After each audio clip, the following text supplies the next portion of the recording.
ذات پات اس مالک کی کوئی قوم یا مذہب یا ملک نہیں ہے، نہ ہی اس مالک کی کوئی ذات پات ہے، نہ ہی اس کی کوئی رنگ روح شکل صورت ہے۔ نافہم لوگ خواہ مخواہ ذات پات کے دنگے فساد کرواتے ہیں اور لاکھوں کروڑوں اربوں روپے کی ملک کی جائیداد کو نقصان پہنچاتے ہیں، اور غریب غربا کے نقصان بھی اس میں شامل ہے۔ صحیح انسان اس بات کی تائید نہیں کرتا کہ ایک مالک کل کی بندے مندر، مسجد، گرجا، گردوارا وغیرہ میں اپنے اپنے عقیدے کے ساتھ اس مالک کو یاد کرتے ہیں۔ اصل گھر تو اس مالک کا انسان کے اندر ہے۔ اے مندر شریر ہے بندے، اسی کی پہچاننے کی طاقت اس میں باہر نہیں۔ مالک کل کا اصل عاشق تو وہ ہے جب سب مذاہب کا احترام کرے۔ شیخ سیدی کہتے ہیں، بنی آدم زائے یک دیگرند، شو در افرینش زیک جوہرند۔ سب انسان ایک ہی جوہر سے پیدا ہوئے اور ایک دوسرے کے بھائی ہیں۔ جتنے بھی دنیا میں ہم جی رہے ہیں، اس سب کو پیدا کرنے والا وہ ایک ہی پرماتما واحد گرو خدا ہے۔ مسلمان فقیر اس پرماتما کو رب العالمین کہہ کر یاد کرتے ہیں۔ سارے عالم کا ایک ہی رب ہے اور ہمیشہ سے وہی پرماتما چلا آ رہا ہے۔ یہ نہیں کہ پہلے کوئی اور پرماتما تھا، اب کوئی اور پرماتما یا خدا ہے۔ گرو نانک صاحب فرماتے ہیں، جگ جیون سانچا ایکو داتا، کہ سارے جگ جیون دینے والا ایک ہی داتا ہے اور ہمیشہ سچا ہے۔ کیا وہ مرنے اور پیدا ہونے کے چکر میں نہیں پھنستا؟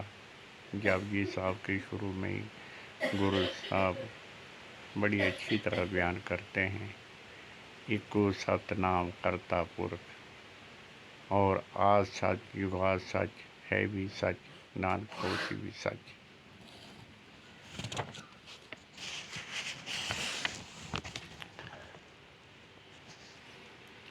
جس پرماتما نے حکم کے ذریعے اس سرشٹی کو رچنا کی ہے، اگر اس کا کوئی رنگ روپ ذات پات نہیں ہے تو ہماری آتما جو اس پرماتما کی انش ہے، اس پرماتما سے ہی نکلی ہے اور اس کے اندر ہی جا کر سما چاہتی ہے، کیسے کوئی ذات پات ہو سکتی ہے؟ کسی بھی مہاتما کی وانی کو اچھی طرح کھوج کر دیکھیں تو ہر ایک پرماتما ہمارے خیال کو ذات پات، قوم، مذہب اور ملک کے بن بھید اونچے اٹھا کر پرماتما کی بھکتی کا شوق و پریم پیدا کرتا ہے۔ جب سمندر کی کوئی ذات نہیں تو اس مالک کے ایک قطرے کی کیا ذات پات ہو سکتی ہے؟ اگر سورج کی کوئی قوم یا مذہب نہیں تو ایک معمولی کرن کی کون سی قوم یا مذہب ہو سکتا ہے؟ یہ سب ذات پات کے جھگڑے انسان کے خود پیدا کیے ہوئے ہیں۔ پرماتما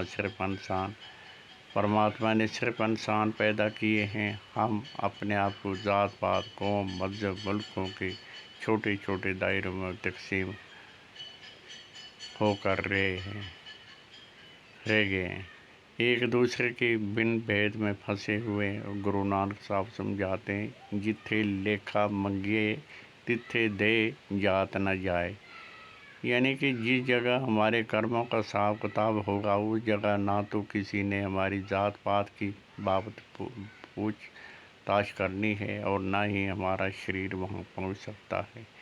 کسی کا شریر اگنی کے سپرد ہو جاتا ہے اور کسی کا مٹی کے اندر ہی دوبارہ جاتا ہے۔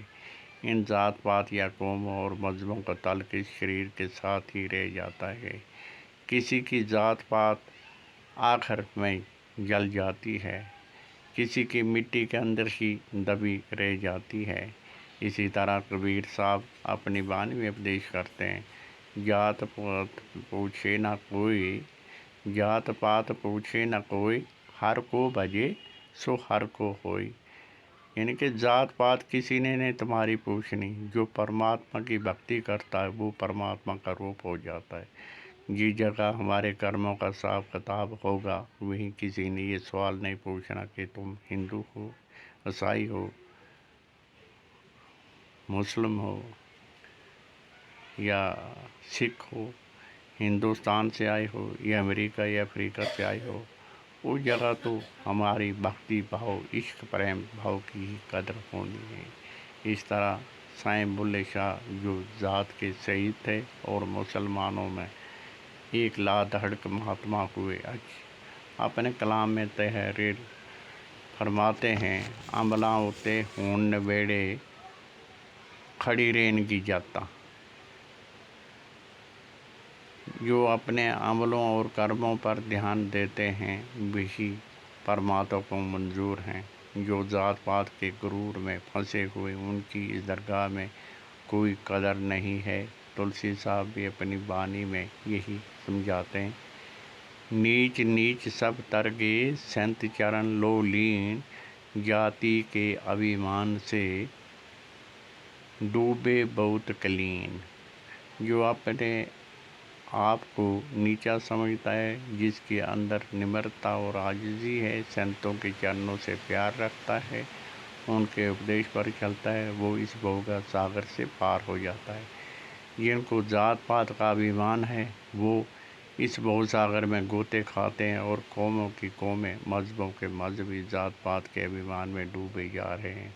پھر فرماتے ہیں، بڑے بڑائی پائے کر روم روم اہنکار، ست گرو کے پرچے بنا چاروں ورن چمار۔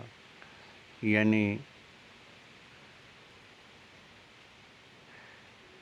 بڑے لوگ بڑائی پا کر روم روم میں اہنکار سے بھر جاتے ہیں، ست گرو کے ملے بنا، ان کی محبت کے بنا چاروں ورن ہی نیچ ہیں۔ پلٹو صاحب یہی سمجھاتے ہیں، پلٹو اونچی ذات کو جو کوئی کرے اہنکار، صاحب کے دربار میں کیول بھکتی پیار۔ کہ مالک کی درگاہ میں کیول بھکتی اور پیار کی ہی قدر ہے۔ بھکتی اور پیار نے ہی ہمیں واپس لے جا کر اس مالک سے ملانا ہے۔ کسی کے من میں یہ خیال نہ ہو کہ میں برہمن کے گھر پیدا ہو گیا ہوں، مجھے ہی پرماتما سے ملنے کا فخر حاصل ہے، یا میں ہندو سے عیسائی بن گیا ہوں، اب صرف میں ہی پرماتما کو مل سکوں گا۔ یہ کوئی خیال کرے کہ میں ایک نیچ ذاتی میں جنم لے چکا ہوں، میں شاید اب کبھی بھی پرماتما کی بھکتی نہیں کر سکوں۔ گرو نانک صاحب نے تو ان ذات پاتوں کا یہاں تک کھنڈن کیا ہے، بن نا سب نیچ چھٹا کیڑ ہو۔ جو مالک کے نام کی کمائی نہیں کرتا اس سے زیادہ نیچی ذات والا کوئی نہیں ہو سکتا، کیونکہ اس نے موت کے بعد وشٹا یا گندگی کے کیڑے بننا ہے۔ پھر فرماتے ہیں، جس نام ہردے سوئی بڑ راجا، جس نام ہردے تس پورے کاجا، جس نام ہردے سو سب تے اونچا، نام بنا بھرم جونی موچا۔ جس نام ہردے سو جیون مکتا، جس نام ہردے تس سب ہی جکتا۔ پھر کہا ہے،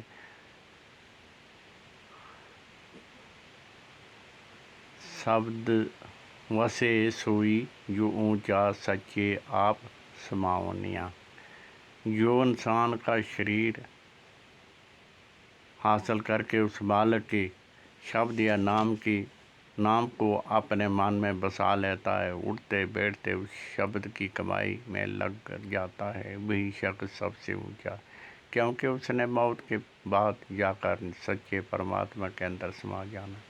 اس واسطے جو مالک کی ذات ہے، قوم ہے، مذہب ہے، ملک ہے، وہی ہماری آتما کی ذات پات، قوم، مذہب، ملک ہے۔ اس واسطے ہر ایک مہاتما ہمارے خیال کو ان چھوٹے چھوٹے تعصب کے دائروں سے اوپر لے جانے کی کوشش کرتے ہیں اور ہمارے اندر اس پرماتما کے سچے نام کی کمائی اور پیار کا شوق پیدا کرتے ہیں۔